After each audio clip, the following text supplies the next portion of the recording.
brief interpretation announcement. We have folks here who don't speak English, and what that means is that they should not be excluded.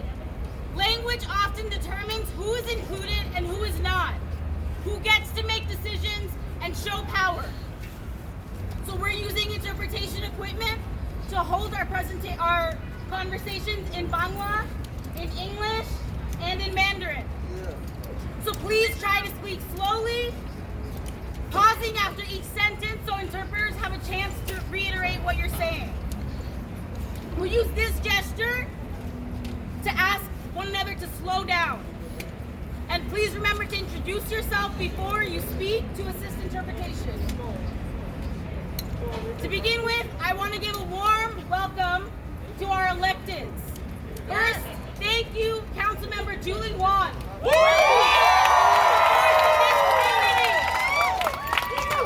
Thank you, Congresswoman Nydia Velasquez, for being here. Thank you, Assemblymember Zoran Mamdani.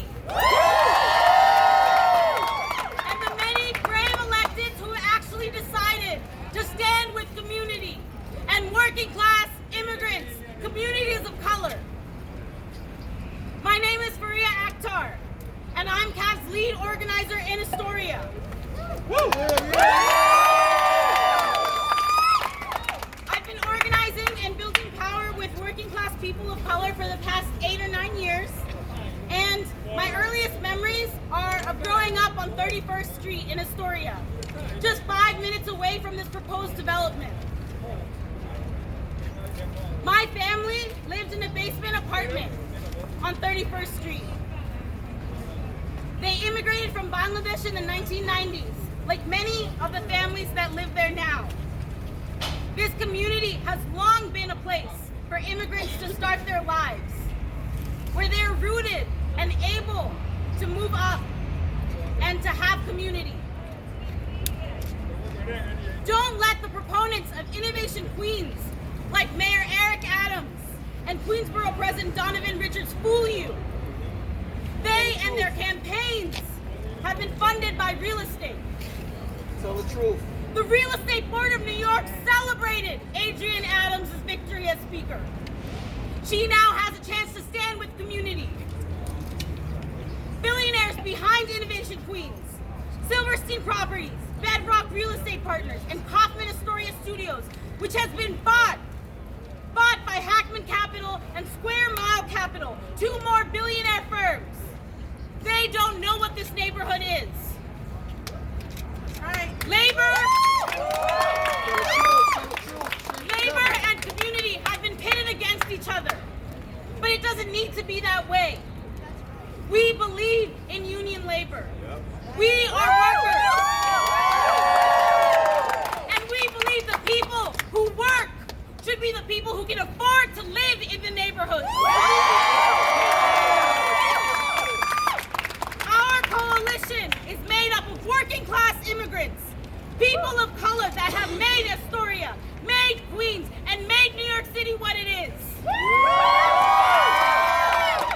We represent grassroots organizations like CAB, Astoria Not for Sale,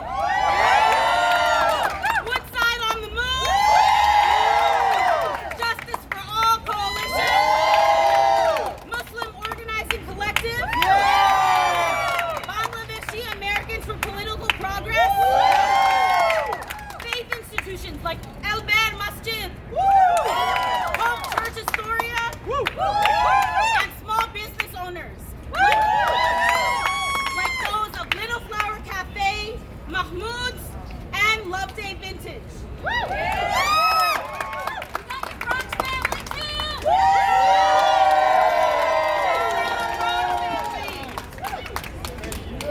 This campaign against Innovation Queens is a watershed moment. It's where we decide whether or not we will accelerate the gentrification of Queens and other working class places in New York City, or if we will have our people be the ones who live there. Whether or not this campaign is successful, we are making an intervention of the acceleration of gentrification in Queens. It's bigger than just our neighborhood. This is about who gets to live in Queens who gets to live in New York City, and nobody is safe from displacement. Even landlords of rent-stabilized apartments have been applying to have their status changed. Small businesses that we work with have already had their rents jacked up, even though the rezoning proposal hasn't even been approved. We organize tenants who've already had rent hikes, whose landlords have been negligent, who continue to allow disrepair in hopes to flip their properties. This is a citywide issue. Working class people are being displaced, and in practice, New York City is becoming unlivable. This is an affordable housing crisis, and luxury development, market rate apartments at this rate will only worsen the crisis.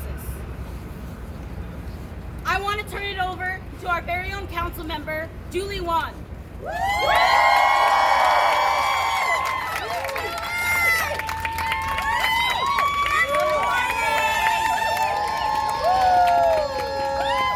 Good morning. Salam alaikum. Ni hao. Ni hao. Hola. Buenos dias. 안녕하세요. We are Astoria. Astoria has always been the landing pad for immigrants like me. Immigrants like us. Working class people that make up this city. And you are coming here to us saying, take the bare minimum of 25% affordability when I have more than 20 shelters in my district within walking distance of this Innovation Queens site. That means that it ain't right. That means that I have more than 5,000 people currently unhoused living in a shelter. Right now, we're in the midst of a crisis of immigrants, asylum seekers, and refugees. More than 62,000 people are currently unhoused. It is no argument, no matter who you speak to in the city, no matter what level of elected official, whether it be a congresswoman like Lydia Velasquez, our public advocate, Jumaane Williams, our state senator, Mike Gianaris, no matter who you ask, we are not here to argue that. We know that it's true. But we also know if we continue to build only luxury market rate housing, we have built more than 25,000 in Long Island City so far in the last 10 years. At market rate 90%, and the 10% that was deemed affordable was pegged at 120% AMI. So what do all these numbers mean? That means that you have to make more than $100,000 to live there. How is that affordable? It's not. Who is this for? We are no longer willing to accept the crumbs to say that this is enough. Our community deserves better, and the only way for us to fight back on the housing crisis is to build more affordable housing. And we as a community are here to say we need to build affordable housing that is affordable for all of us. That means that Innovation Queens must be majority affordable at 55% minimum. So that is what we're here to fight for, and we're going to continue to stand here in solidarity. Thank you to Councilmember Sandy Nurse, Councilmember Chris so many other council members across the city who are saying this is not just about District 26 and Julie's district. This is a housing crisis that affects every single council district, and we're not going to take the bare minimum, the status quo of saying 25 affordability is enough.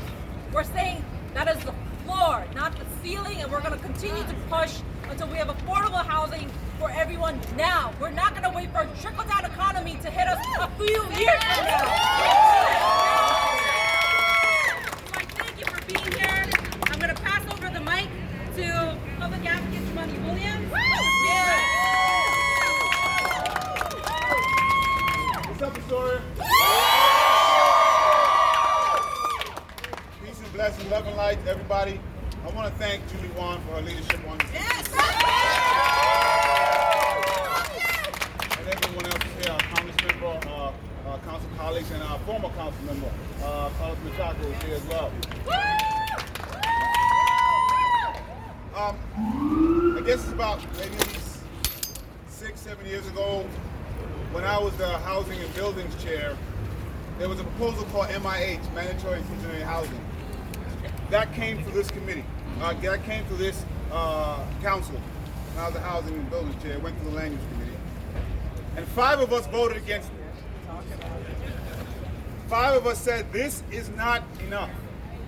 And all the things that I'm hearing now about this particular project, I heard about MIH. You don't want development. You don't want this. We have to start somewhere. And we said then that the mathematics of building 7 to 8 market rate units to 2 or 3 quote unquote affordable and 2 of them at 100% AMI was never going to work. It was never going to address the affordability crisis. Years later, we have been proven correct. I wish we weren't. I wish we were proven wrong. Because we are in a crisis that all of us saw coming, but because of the love of money, people didn't listen to. And I want to be clear, I am not anti-development. I'm actually, when it was unpopular, one of the few people who were saying that we have to build. We got to build up and we got to build dense. But if we do that, if we ask communities to take that density, in exchange for that, we have to give them true affordability. Yes. We have to do that. This is not a question of should we have to. And the discussions of 25% is not the floor, that's the basement. That's not even something we should have ever been talking about to begin with. So I don't want to justify a bad plan to begin with. So I've heard about the city giving some percentages. I want to see that. I want to see to make sure that it's real, because the city has had more than 20 occasions where they've reneged on things that they've said. And I want to make sure that not only is it the percentage they say, but the income bands are where we need it to be. Because everything is affordable to someone. But if you're counting 100 or 125% as affordable, you're not helping the people of Astoria. And even with the city's input, there is more to be had when it comes to affordability. And so I'm here today because we have to push for more. This is a neighborhood rezoning. The only reason it's not going through the process that a neighborhood rezoning usually goes through is because a private developer initiated it. But we shouldn't let folks off the hook. We are in a housing and homelessness crisis. Those things are connected. And we have to have the housing that's needed to keep people in their homes, particularly the people who made the neighborhood desirable for people to want to purchase and come in the first place. Let's not leave them behind. Let's put them in the forefront. Thank you so much.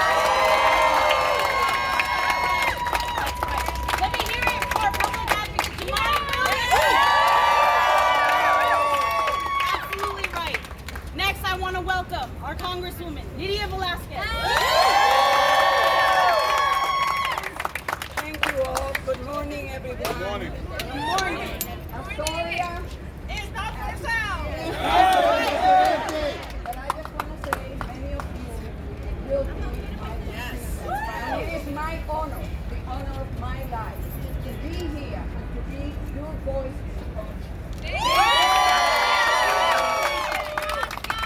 And it starts right here, fighting for economic justice and social justice. So I want to thank Julie Wan for being brave and courageous.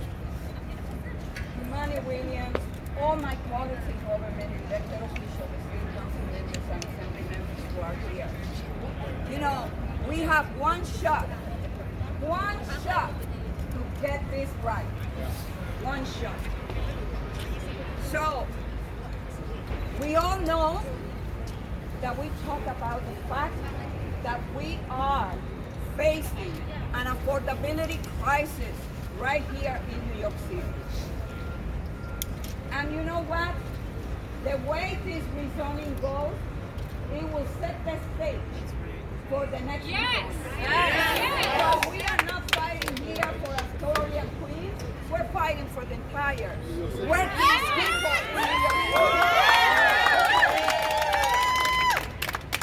To the developers, there's nothing am wrong, and by the way, I am not against development.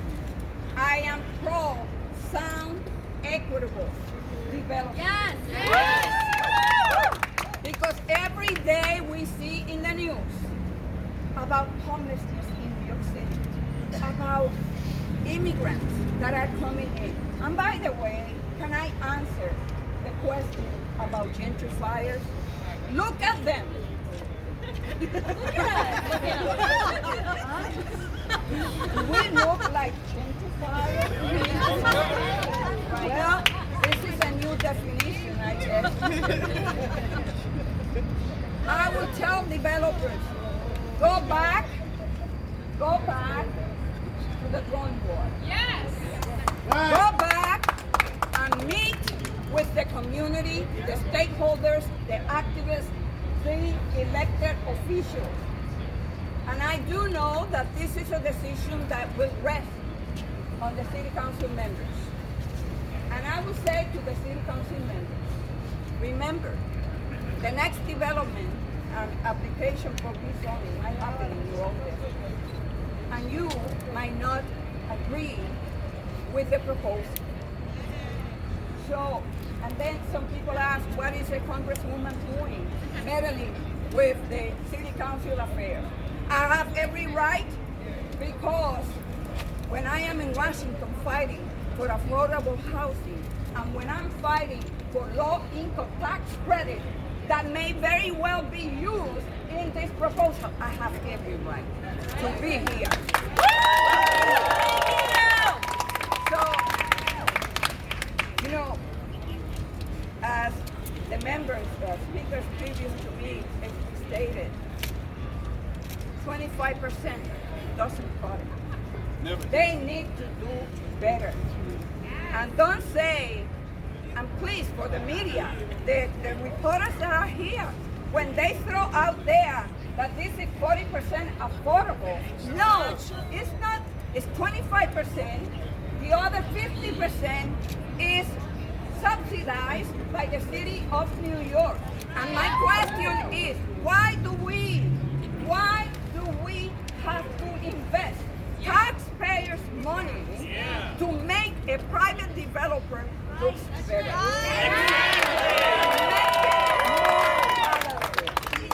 So I ask everyone, please do what you're doing today.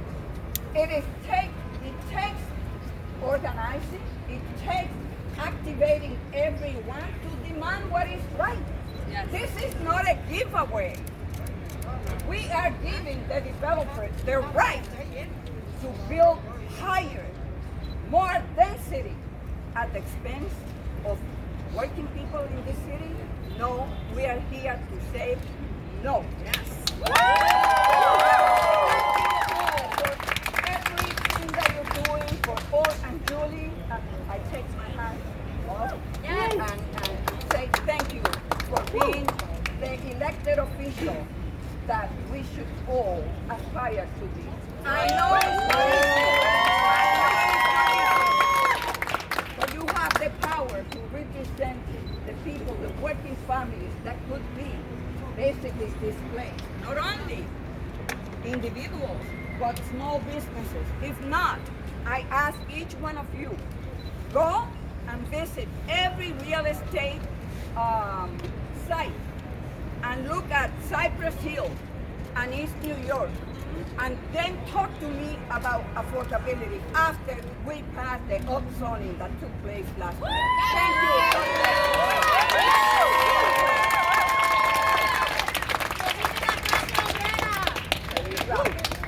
Let's hear it again for our Congresswoman. This is what leadership looks like. Thank you. Next, I want to call on Assemblymember Zoran Mamdani.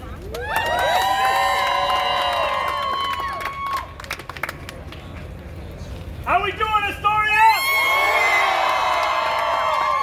I heard we have some friends from the Bronx as well.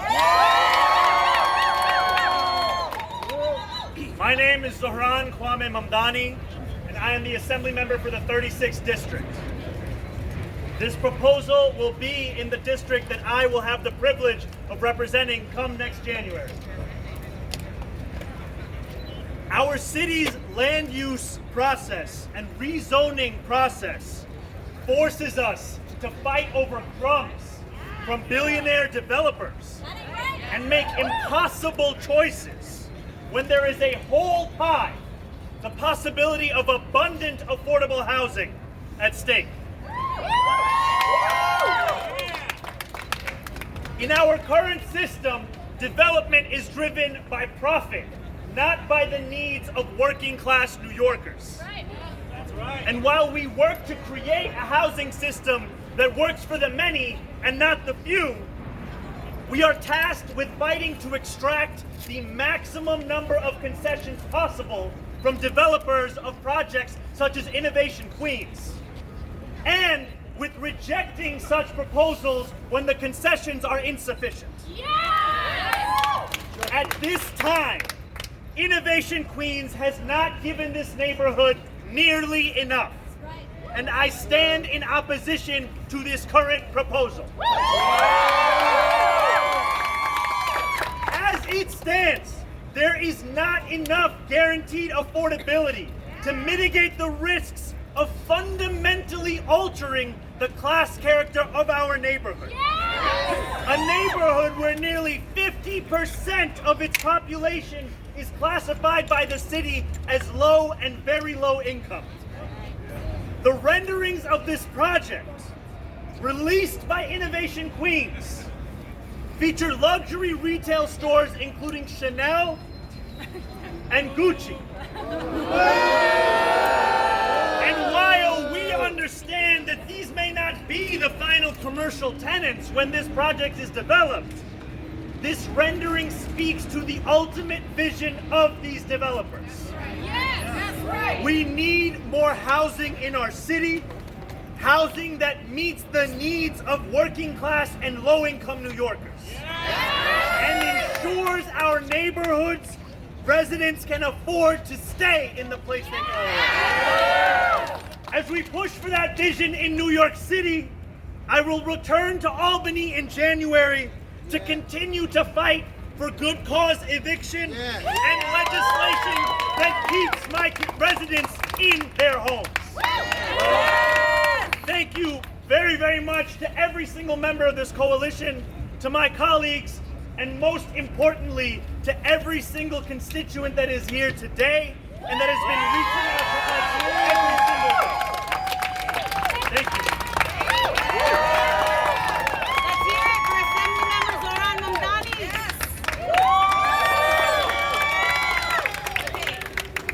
Now, we have to cut some of our folks short because time's almost up. But I want to call on our community members. There are 6,000 working class Bengali people who are in this district and another 6,000 just outside of this district. So I want to call the member leaders of CAV up.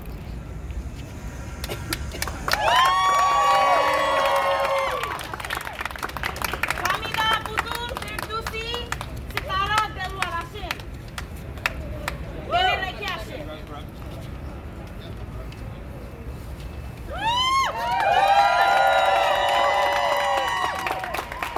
Let's give it up for the leaders of this fight.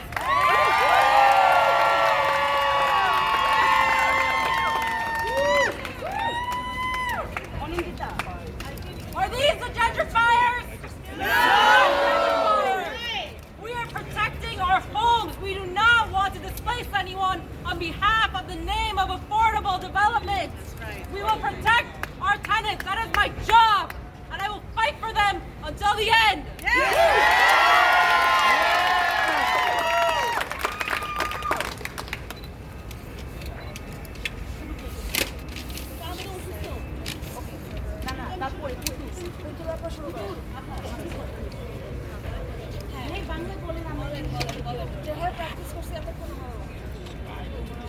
Hello, New Yorkers!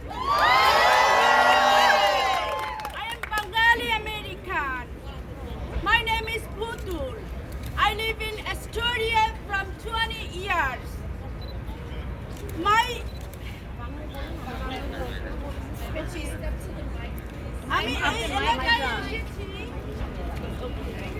আমি এই এলাকায় এসেছি কারণ আমার এখানে I speak my Bangla language and I have nice community. Okay.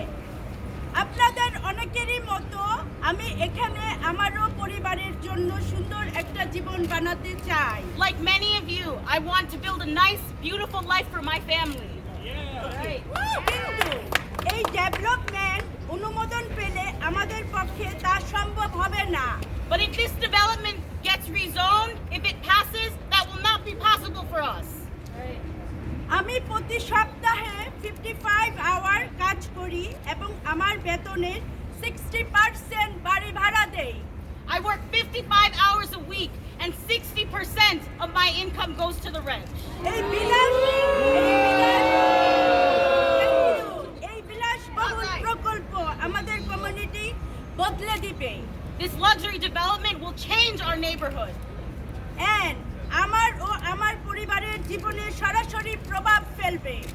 And my family will feel the impact of it, the negative impacts of it. সাশ্রয়ী বাসার কমতি নারীদের উপর অনেক বেশি প্রভাব ফেলবে। The lack of affordable, healthy housing impacts women the most.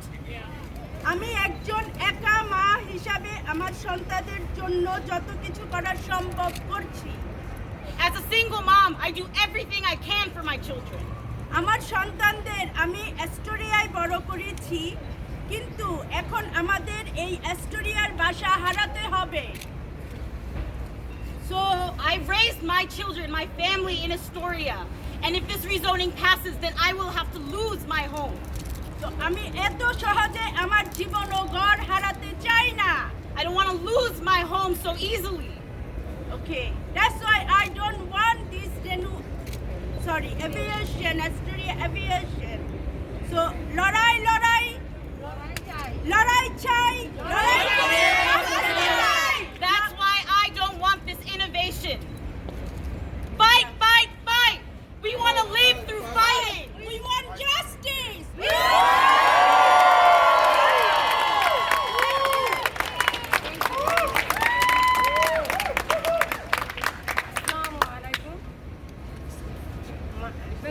My name is Bengali. আমার নাম Ferdousi Begum. My name is Firdousi Begum. আমি অ্যাস্টোরিয়ায় গত 5 বছর থেকে থাকি। I've been living in Astoria for 5 years. আমার সবচেয়ে পছন্দের কাজ হচ্ছে পার্কে ও বিভিন্ন জায়গায় গিয়ে বাঙালিদের সাথে গল্প করা। My favorite thing is to go to the park and have stories with my Bengali community. এখানে অনেক ধরনের মানুষ থাকে এবং তাদের অনেক ধরনের জীবন। There are lots of diverse people here who live different kinds of lives. কিন্তু আমাদের কষ্টগুলো একরকম সব সময় শেষ কথাটা আমরা প্রতিটা মানুষ এখানে এসেছি কারণ আমরা আমাদের বাঁচার জন্য লড়াই করতে চাই। We're fighting to live for our housing. We all came here despite having very busy lives because we all want to fight for our homes. আমার অটুট বিশ্বাস বিজয় আমাদের হবেই। I wholeheartedly believe that we will win.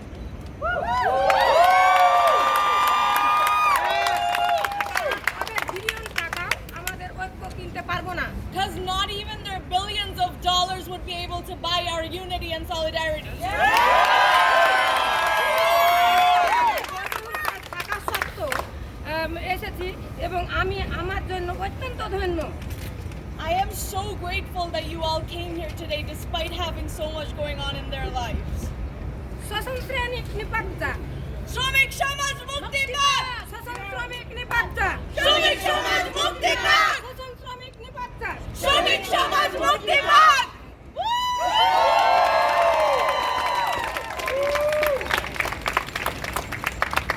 Good morning, আমি বিলকিস সারা বেগম, আমি বাংলায় বলছি। আমি অ্যাস্টোরিয়ায় গত 7 বছর ধরে আছি। এখানে শুধু আমি না, শত শত পরিবার আমার মতো আছে।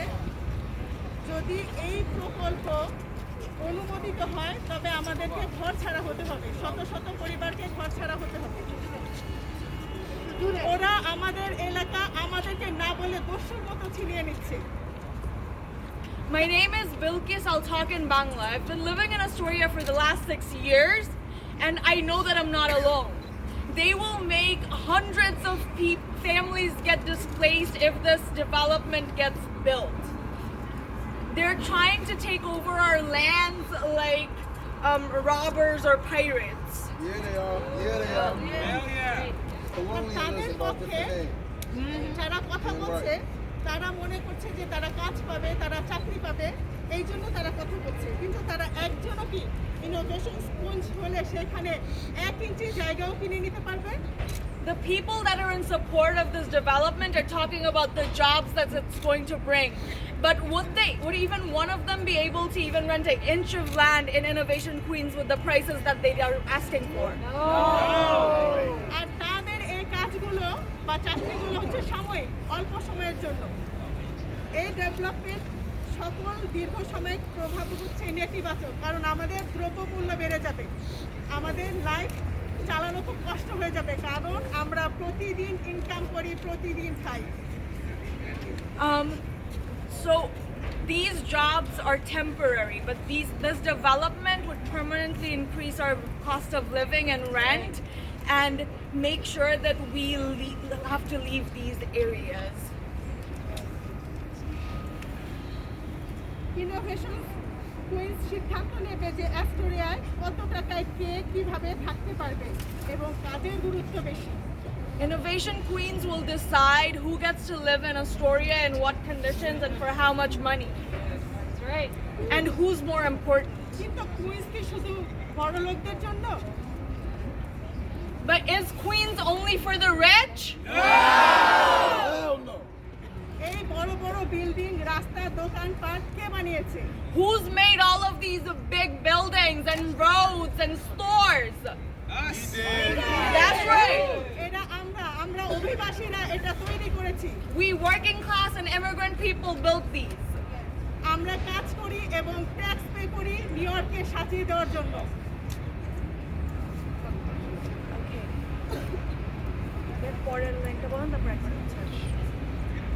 আমরা আবার বলছি, আমরা 75% সাশ্রয়ী বাসা চাই এবং আমরা আমাদের জন্য বাসা চাই, বড় লোকদের জন্য না।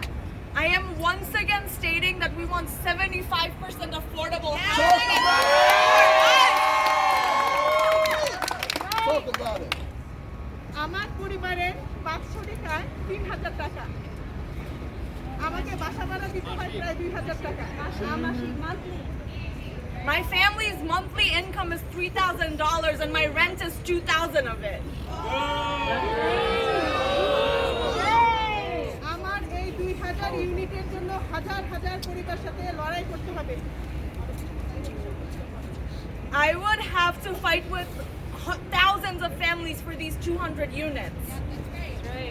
আমি অ্যাস্টোরিয়ার কমিউনিটির জন্য সত্যিকারের সাশ্রয়ী আবাসন চাই। I want truly affordable housing for Astoria. Thank you everyone. Thank you.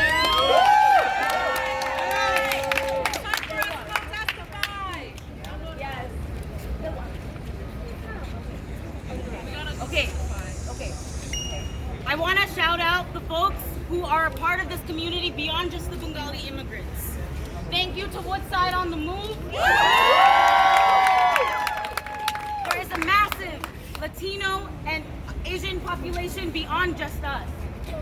Thank you to Muslim Organizing Collective. The North African and Arab community is strong and organizing.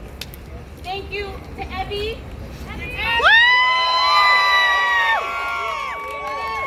Donnelly. We have folks in public housing with us because we know Innovation Queens has been lying. Lying. We will not stand for any of it. Thank you to all of the electeds, all the organizations.